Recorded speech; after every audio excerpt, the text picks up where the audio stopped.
The galaxy had grown quiet. For hundreds of years, the Council worlds had ruled most of the known systems. Wars were rare, and diplomacy had replaced the fight for power. Many species believed that peace would last forever. They believed nothing could challenge them. But at the edge of Council space, on a small planet called Vereen 4, peace was a lie. The planet's green forests and blue oceans were being burned by fire from the sky. Strange creatures, unlike anything the Council had ever seen, moved across the cities. They had long legs, sharp claws, and thick armored shells. Nothing the local defenders tried could stop them. Entire towns had disappeared, leaving only smoke and ash. The Vereen people were desperate. Their leaders had sent messages to nearby systems asking for help. Council fleets had come, but none stayed. The attackers were too fast, too strong, and too cruel. Every species that tried to fight them had failed. Fear spread like a storm. One night, under a violet sky, a small council chamber on Vereen 4 buzzed with panic. Ambassador Lyra Kellen paced back and forth. She was young, with brown hair pulled back in a tight braid, and her eyes shone with worry. Beside her, General Ralden, a tall man with gray streaks in his hair, tried to calm the officials. "They won't last much longer," Lyra said. "If the Council does not act, Vereen 4 will be wiped from the stars." Ralden rubbed his chin. "We've sent messages to every fleet in the sector. Everyone refuses to help. Even the mercenary groups have pulled back. We are alone." Lyra shook her head. "I can't just wait for death." In that moment, a strange signal blinked onto the Council's communicator. It was unlike any they had received before. The code was simple yet strange, a human language from a planet called Earth. Lyra frowned. "Earth? I thought humans left the galaxy long ago." Ralden's eyes widened.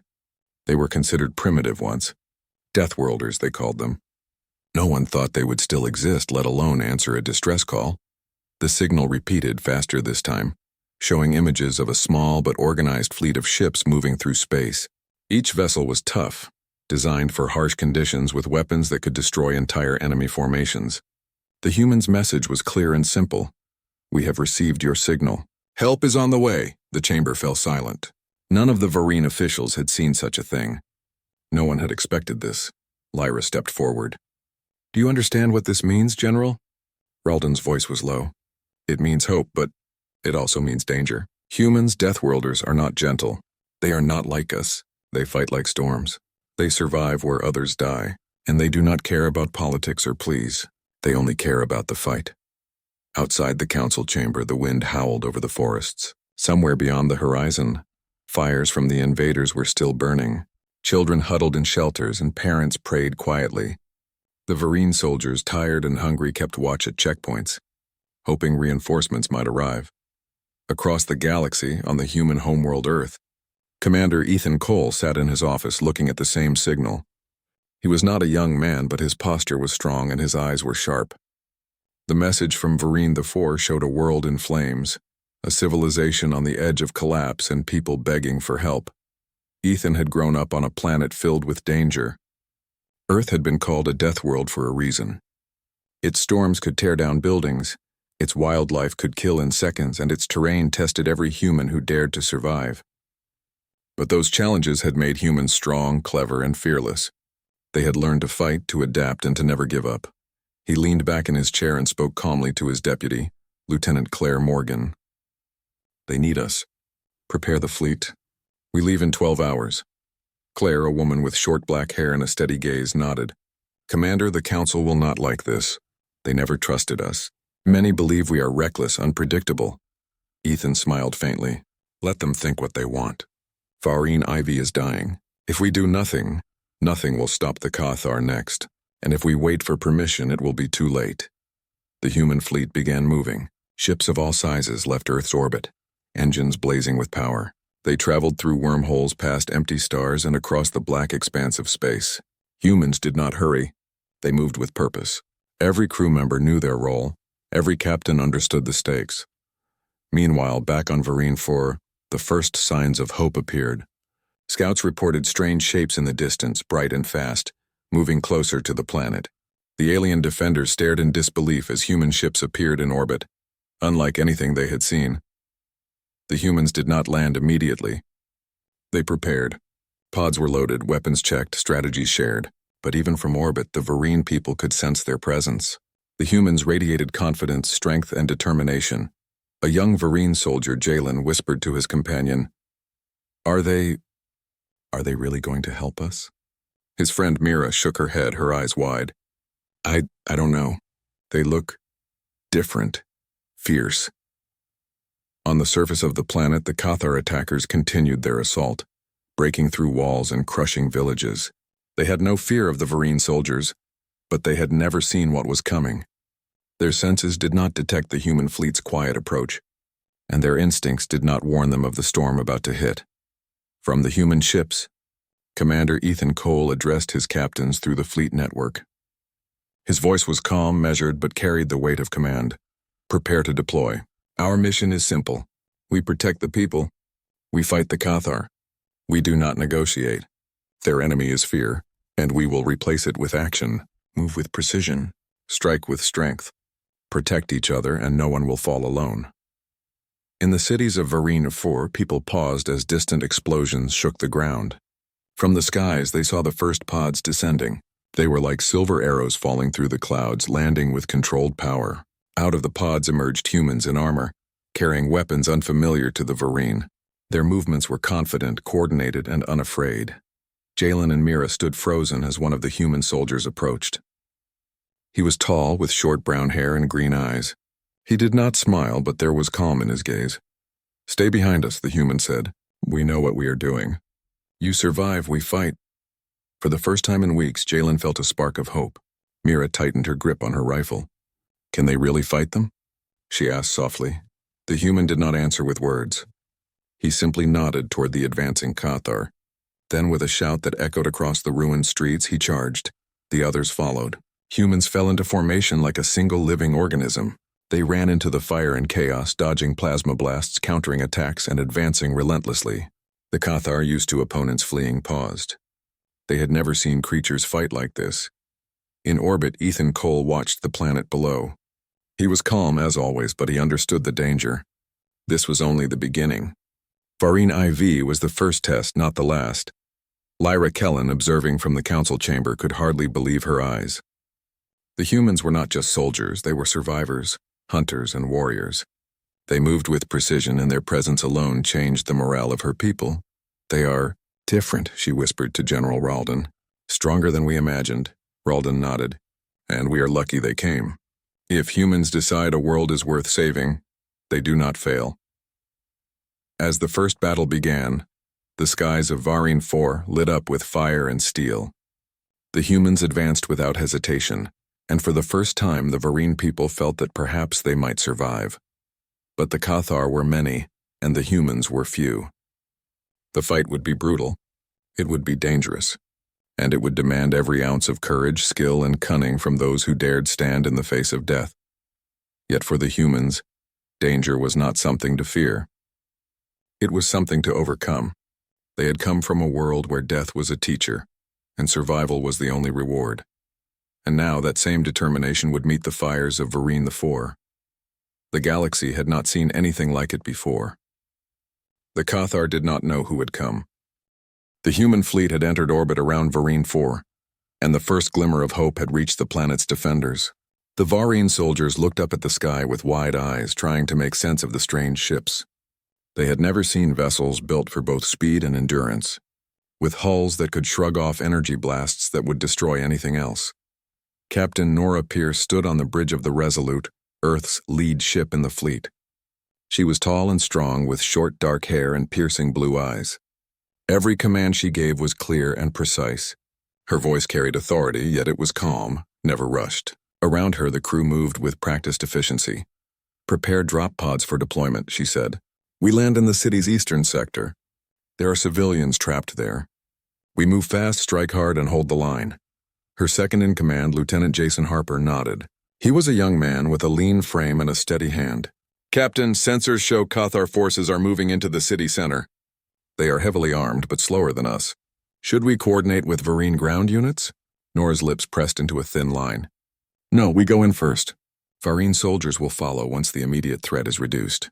Keep comms open with command. And remember, no hesitation.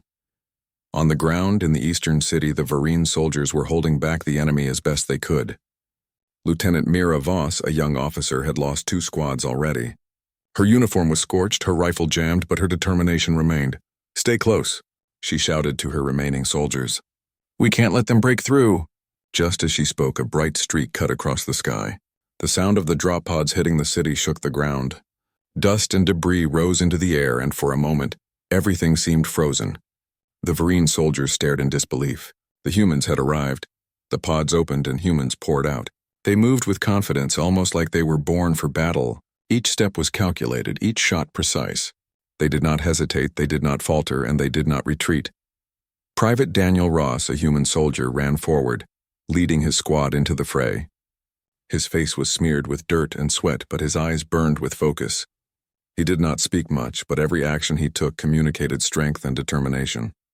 Beside him, Sergeant Claire Morgan fired her weapon with deadly accuracy. Alien creatures fell under her precise aim. Her armor was scratched and dented, but she did not slow down. The Cathar were used to their enemies running, panicking, or surrendering. Humans ran toward danger. They attacked with full force. Jalen, a Varine soldier, watched from behind a broken wall. He had never seen anything like this. Humans moved like a single entity, reading each other's thoughts without words. Every attack seemed planned, yet also instinctive. The Cathar, despite their fearsome reputation, hesitated. They fight differently," Jalen whispered to Mira. "They are not afraid." Mira's eyes widened. I have never seen anyone like them." The humans pressed forward. Daniel and his squad moved through the streets, clearing buildings, rescuing trapped civilians, and pushing the enemy back. Every human seemed fearless, almost impossible to stop. Captain Nora Pierce monitored the operation from orbit. Her voice came through comms, calm but commanding. "Daniel, move left. Claire, provide cover. Keep civilians out of the crossfire. We hold this sector together. Do not let them regroup." The humans obeyed instantly. They communicated with gestures, short commands, and practiced routines. They did not panic. They did not hesitate. They fought with precision, strength, and courage that the Varine had never witnessed. As the battle raged, Lieutenant Mira Voss fought beside Daniel Ross. Together, they cornered a group of Cathar near a ruined building. Daniel charged first, his weapon firing in quick bursts while Mira provided cover. The Cathar tried to retreat, but humans were faster. They struck with grenades, traps, and hand-to-hand combat when necessary. By the end of the first hour, the humans had cleared the eastern sector. The Cathar retreated, leaving behind broken weapons and wounded soldiers. The Varine soldiers stared in awe. They had fought for days and barely held the line. Humans had done in hours what they could not do in weeks. Captain Nora's voice came over comms again. "Eastern sector secured. Begin evacuation of civilians. Keep pressure on remaining enemies. We move as one unit." Lyra Kellen, watching from the council chamber, felt tears in her eyes. She had never expected anyone to come. Now humans had not only arrived, they had changed everything. "They are extraordinary," she whispered to General Ralden. Ralden, still standing tall despite exhaustion, nodded. "They are not just soldiers. They are survivors. They are hunters. They are humans." As the humans pushed deeper into the city, the Cathar regrouped and launched a counterattack. Massive creatures charged from the ruins, clawing and striking at anything in sight. The humans did not falter. They formed tight units, firing in unison, moving as one, striking with efficiency that left the Varine speechless. Daniel Ross found himself face to face with a Cathar brute, 3 times his size. He did not hesitate. He dodged its claw, rolled to the side, and struck its leg with a heavy rifle butt. The creature roared and lunged again. Daniel jumped back, pulling a grenade and throwing it accurately at its feet. The explosion sent the creature sprawling, and Daniel moved on, unhurt. Lieutenant Claire Morgan ran past, firing at a group of smaller Cathar. She ducked behind a wall as energy blasts tore through the streets. When she re-emerged, 3 more enemy soldiers had fallen. Her breathing was steady, her focus unwavering. For the Varine, it was almost unbelievable. Humans were not like any warriors they had known. They did not panic, they did not scream, they did not flee. They attacked relentlessly, protected civilians, and adapted to every situation instantly. By midday, the humans had pushed the Cathar back to the city center. The streets were littered with debris, broken alien weapons, and destroyed vehicles. The Varine soldiers, exhausted and wounded, began helping the humans evacuate civilians. Children and families were carried to safety, guided by soldiers who had saved them from certain death. Captain Nora Pierce looked down from the bridge. "We are making progress. Keep the pressure on. This is just the beginning. The enemy will try to return, but we will be ready." Commander Ethan Cole in the command center orbiting Varine 4 watched the battle unfold on multiple screens. He was calm, analyzing every move. Hold positions.